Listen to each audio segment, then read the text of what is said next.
तर हाय नमस्कार सगळ्यांना. तुम्ही म्हणता आज काय डबल हेड आल्यावर काय अजून घरीच काय तर मी आज काय कामाला गेली ना. खरं आहे ते आपलं कसं खरं खोटं काही बोलायचं नाही आहे का नाही. पण मी आज काय कामाला गेली नाही जरा मला डोकं होतं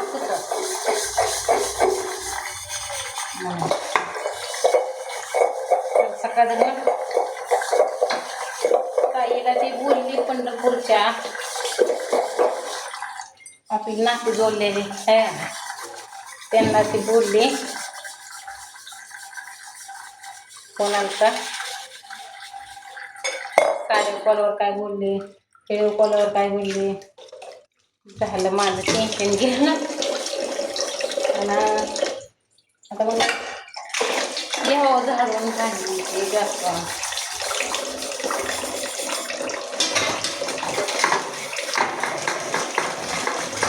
म्हणजे आपलं टेन्शन नाही.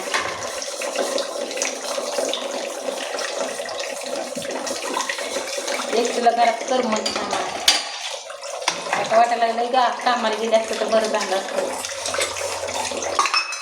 काय माहिती कामाला जावं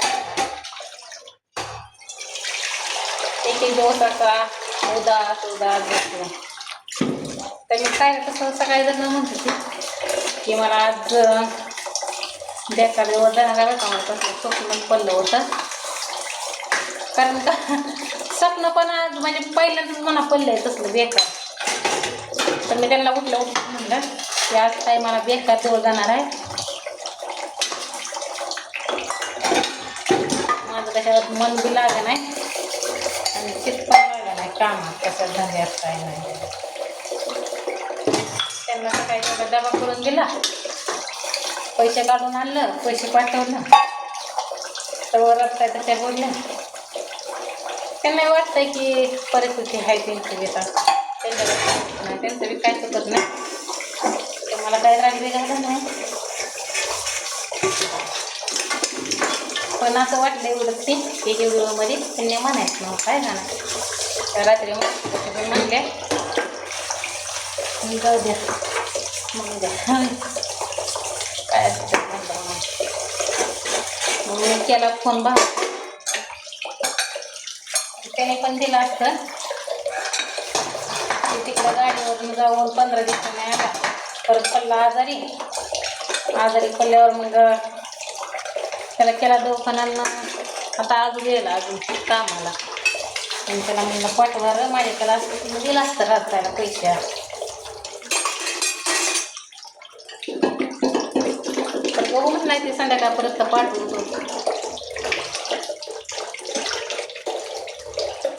पाठवलं तर बरंच झालं नाही तर मग गुरुवारी तरी ताईचं पैसे देऊन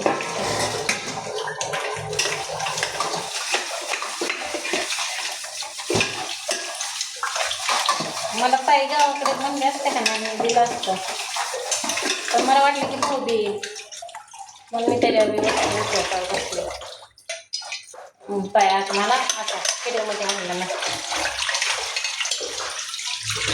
म्हणजे काय एवढं नाही त्या म्हणल्या पण तिकडं कामावरती म्हणले कसं मावते ना त्यामुळं मला वाटतं कसं की सगळे व्हिडिओ बघते ती बघा म्हणते ते पाहुणे रावळते सुद्धा पैसे आईवडील बुडवते ते नाही का ना. मला वाटतं की आपल्यामुळं कोणाची मान खाली जाऊ नये एवढं माझी परिस्थिती अशी आहे तरी मी चांगली खुशमध्ये त्यांना दाखवते की चांगलं आहे माझं मस्त खाऊन पिऊन दणदणीत आहे मग त्यामुळे मला वाटतं फक्त बाकीचं काही नाही.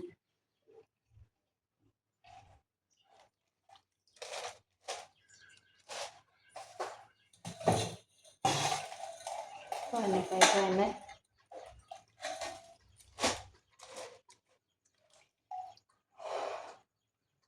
कसं की आपल्याला ज्या त्या नशिबाला भोगावं जे येईल ते दिवस त्याला भोगावंच लागतं. कडकत ते न्यावाच लागते या.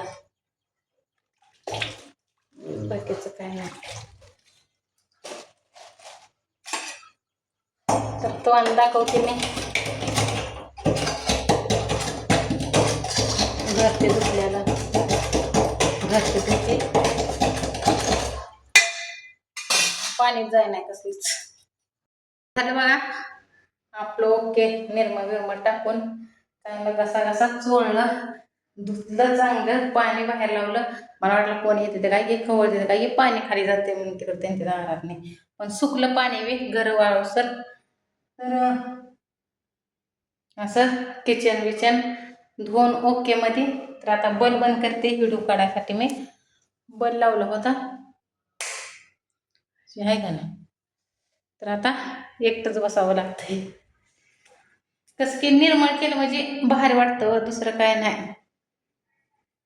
मेन महत्वाचं चांगलं घरादारात असलं म्हणजे चांगलं राहतं, बाकीचं काय नाही. तर खिडकीचं तिथे होत आहे. तर आता मला स्वयंपाक करायचा आहे. रात कधी यायची त्या 11 वाजता. मग नाहीतर स्वयंपाक तर करत नाही, नाहीतर ते कामावर नाही. त्याला आता त्यांना दूध पिशवी आणायला होते, चहा करते, चहा पिते. आता किती वाजले ते सांगते तुम्हाला. 5:30 वाजले ते. मग त्यांना अजून 1 तासाभराने सुट्टी होती. म्हणजे 6ला होती, पण दुसऱ्याच्या गाडीवर यायचं त्याच्यामुळं ते इथं येऊस तर 6:30-7 वाजते ते. कारण का तिथं कामावरच यायचं ना मोबाईल न्यायला. मग एकट्याला असं करमत नाही. मोबाईल असला म्हणजे तरी तेवढं शांत होते. तर माझ्या जिभेला काय झाले काय नाही काय माहिती, आले अवघड झाले. तर कामावरला फोन आलता, कावा आला नाही, डोकं दुखतंय माझं त्याच्यामुळं आले नाही. तर असं सपन पडलं होतं का नाही मला रात्री. म्हणजे रातभर मी झोपलीच नाही. आधीच 1:30 वाजले होते. भांडी बिंडी घासून सगळं हातरून ती टाकूस तर करूस तर भांड्यालाच 12-12:30 वाजल्या. जेवण तर झालं तर 11:45ला. मग परत पसारा ते ठेवून झाडूस तर करूस तर वाजल्या 12:30. तर भांडी लावलीच नव्हती. तुम्ही सकाळच्या व्हिडिओमध्ये बघितलंच, भांडी लावली नव्हती, तिथं तशीच होती भांडी. परत 1-1:30 वाजता झोप लागली. आणि जी परत निमेरातपासून कधी काय माहिती असं स्वप्न इतकं बेकार पडलं. मला वाटलं मी स्वप्नातच वरडते, पण तसं काय नाही. अशी समस्याच वरडत होती. मग त्यांनी मला उठवलं, काय झालंय काय झालंय. कारण का नवरा माझा एवढा धाकट आहे, धडधाकट, पण काय उपयोगाचा नाही बघा. इतकं भेकडं आहे का नाही भेकडं आहे तर. आणि त्यामुळं बाई अंग माझं थरथर थरथर कापत होती. बळच सकाळी मी पैसे काढायला गेली, पैसे काढलं, त्यांना दिलं. तर ते राहत आहे तशा म्हणल्या. पण त्यांचं म्हणण्याचा मला काय राग आला नाही. जाऊ द्या. म्हणजे मी त्यांना म्हणजे रात्री सांगितलं होतं त्यांना की माझी पगार झाले तुमच्या हातात मी टिकवते. त्यांनी तर नाही दिलं तरी. आता त्यांना मागायचं म्हणलं तरी त्यांचं पोरांच्या माझ्या पोरीचा तर खर्च मी तर आताच तेवढा 1000 रुपये दिले आणि त्या दिवशी 500 रुपये दिलं. म्हणजे 1,500त 2 लेकराचं शिक्षण होत आहे का? नाही का नाही. मग माझी परिस्थिती अशी आहे. आणि माझ्यापाशी काही मोडायला पण नाही. बाबा मी मोडीन आणि त्यांना काहीतरी देईन. तर तसं बी काही नाही माझ्याकडं की बाबा नाही मोडणं झालं तर मी घाण तर ठेवीन. तसं बी नाही काय झालं. आणि माझं एक पंजन हरवलं होतं. तर एक पंजन मोडलं मी आणि त्यांचं लायसनचं भागवलं. मग ते लायसन काढली त्याच्यात मी. म्हणजे मी तुम्हाला सांगितलं नाही, पण मी आता सांगते. एक पंजन होतं ते मोडलं. अजून आईला मी कोणाला मी सांगितलं नाही. आता व्हिडिओ बघून तर ती आता म्हणणार की तिनं पंजन मोडलं, कारण का तिनंच केलं तर मला. बघा माझ्या पायात दिसतंय का पंजन. खरंच मोडलं मी आणि लायसनचं भागलं. आता लायसन बघ महिना झालं, मग आलंय का नाही काय माहिती. की भविष्य काळात आपल्याला कुठं त्यांना चांगलं लागलं काय झालं तर म्हणजे पुढं तेवढंच नशीब उघडलं तर उघडलं आहे का नाही. त्यामुळं घेतलं लायसनचं. तर त्याचं बी ₹1000 राहिले तर लायसनवाल्याचं. म्हणजे ती म्हणला लायसनवाला की तुमच्या हातात दिलं मोबाईल सुद्धा किती थरथर कापतोय, अंगच लटलट कापतंय, काय करावं आणि काय नाही. तर ते म्हणलं तुमच्या हातात लायसन तेव्हा दिलं का आम्हाला ₹1000 द्या. मग त्यासाठी 3000 भरलं, आधी ₹1000 भरलं आणि असं 4000 सगळं पूर्ण भरलं, तर अजून 1000 राहिलं, तर सगळं 5000 राहायचं होतं. तर एका पंजनाला माझे ₹3000 आला. तर हाय असंच मी भाऊजीच्या हातात दिलं. मग भाऊच गेले. भाऊ बी नाही, राहताईन त्यांनीच गेलं. कारण का भाऊजीला नको म्हणलं, ताई म्हणले भरोसा नाही भाऊजीवर. मग ही दोघंच गेले. ते तसलं काहीतरी कागद बिगद आणायला. आणि करमाळ्याला भाऊ गेले परत.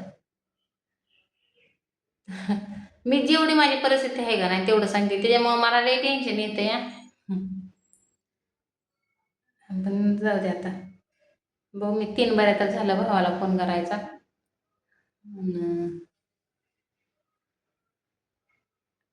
मग ते म्हणते की माझं पैसे होतं, तर माझं पैसे मी मला कवा कमी लागलं, कमी पडलं होतं.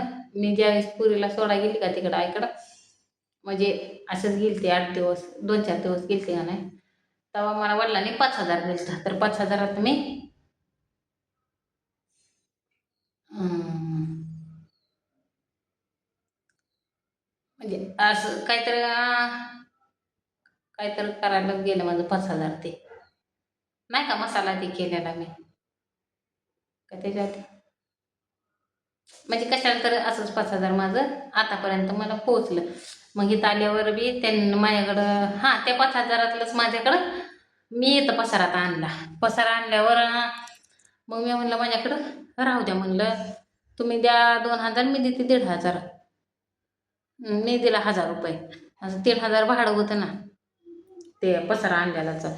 मग त्यांना दिला ₹1000, ताईने दिले ₹2000. आणि बाकीचं मग मी तिथं किराणा आणला होता घरी, गावाकडं तुम्हाला बाजारला. ती ही रुपी मी टाकलाय बघा बाजारला, मी चालली म्हणून गेलेली. तर ती मी थोडासा बाजार आणला होता. आणि इथं आल्यावर काय हीच तेल आणि मीठ आणि त्यात माझं ₹500 गेलं. आणि ₹1000 राहिलं होतं. तर ते पोराला सोडवायला गेलं आणि मी ₹500 दिलं. जिथं मी कामाला तिथनं उचल म्हणून.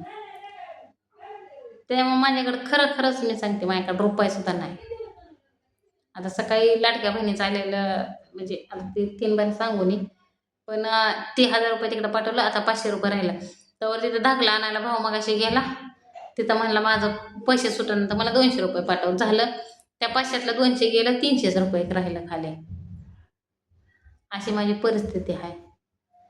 तर चला आता बघू पुढच्या व्हिडिओमध्ये अजून. सकाळ आता रत्तायचं काय होतंय काय नाही, काय काय म्हणते त्या काय नाही. आणि काय परस्परच त्यांनी खोली पण बघितलं आणि म्हणलं पण नाही, आणि ते पण म्हणजे त्यांनी इशा काढला नाही गावाकडनं आल्या का ते. मग म्हणलं तर तसं का एवढा महिना तर भर द्यायचा असतं की.